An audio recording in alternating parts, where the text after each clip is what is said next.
Sanctuary cities have had enough. Chicago residents are giving their woke mayor, Brandon Johnson, an earful for prioritizing illegal immigrants over struggling Americans while raising their taxes. Some of the folks even rooting for President-elect Trump. Watch this. Trump, Tom Homan, make an example at this right here first. Please come here first, because you know what? We're going to help you.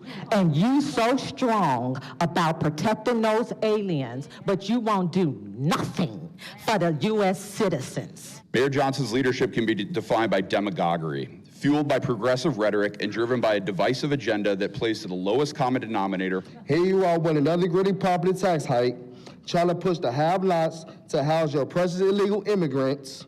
You told Trump you ain't gonna blink? Well, we ain't either.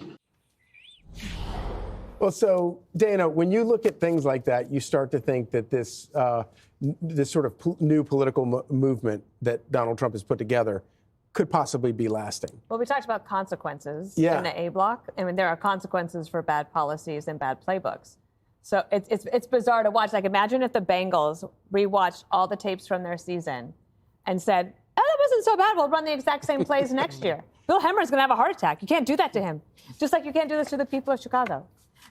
It is so obvious that they're desperate. And there's no time like right now to be willing to change policy. Look at Eric Adams of New York. Now, he asked for a change in the sanctuary policy a couple of years ago, and the city council said, we can't possibly do that, and they just blew him off. Now, the timing is perfect to say, we're going to cooperate with ICE. Who's going to complain? Who is going to complain?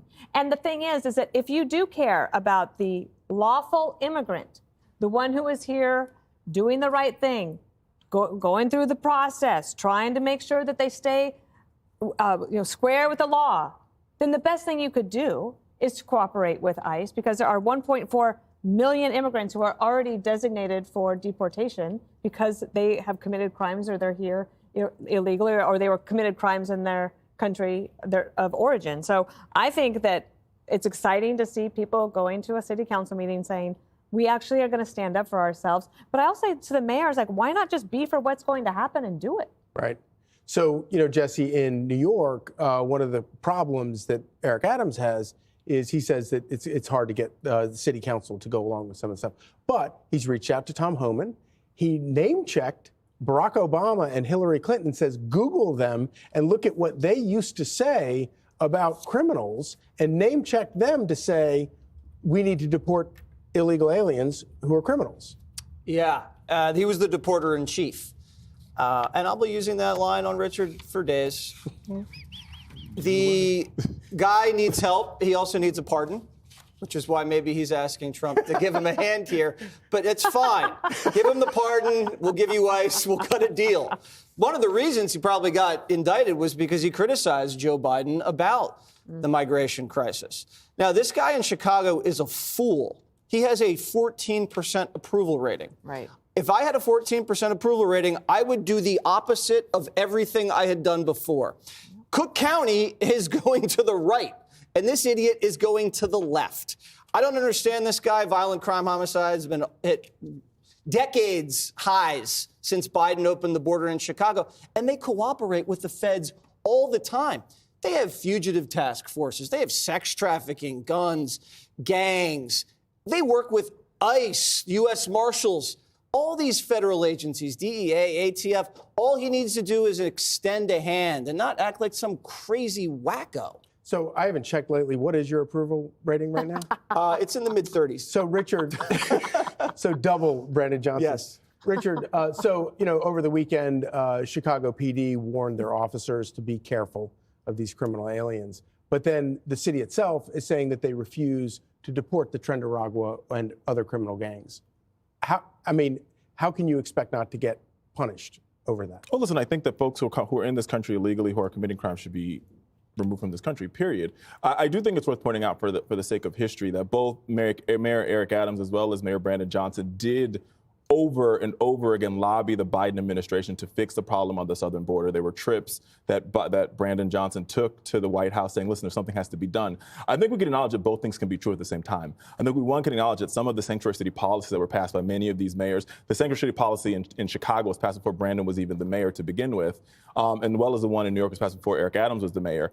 Those policies might not have been the best policy. We also must acknowledge in this moment, that the ideal of busing undocumented, unscreened individuals into the interior of the country wasn't necessarily the best policy, especially given the fact that now Texas is saying, well, we have 14 acres of land and we want them back so we can make some money off of them, which is like the walking hypocrisy in a world in which you bust them to the interior of the country. Now we don't know where they are for many of these individuals. So I think we can acknowledge that two policies might not be the best policy, and that could also be true. So Judge Richard, I didn't understand that, but go ahead. No, Richard I can said explain that it the for you sanctuary again, cities policies that brought all of these illegal aliens to the country may not have been the best. Let me tell you something.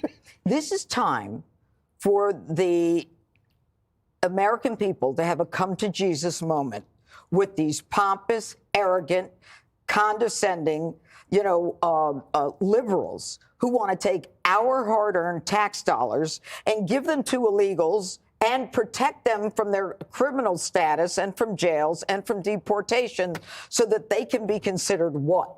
I don't know, a saint? I'm not sure what they're looking for. And this is really why you're losing people like people in the inner city, why you've got Chicago. People in Chicago, they don't want their after-school programs ended and all of these buildings that they use their school programs, after-school programs, so that illegals can live there. What are illegals doing? Okay, we're committing crimes in sanctuary cities. Well, if they are caught, we got to get them a translator. We have to get them a lawyer. We have to spend our law enforcement time. And in New York City, they're telling us that 75% of the crime in New York City and Manhattan is committed by illegals. But they're taking jobs off the books. They're not paying taxes. And there's unfortunately a lot of crime, especially with those who are MS-13 and Tren de Aragua. So people like this mayor in Chicago, he wants $300 million to tax the people of Chicago because of the migrants, all right? And when they went ballistic, he said, well, I'll lower it to $60 million. And then you have fools like Gavin Newsom who says, I want to Trump-proof the state. You idiot.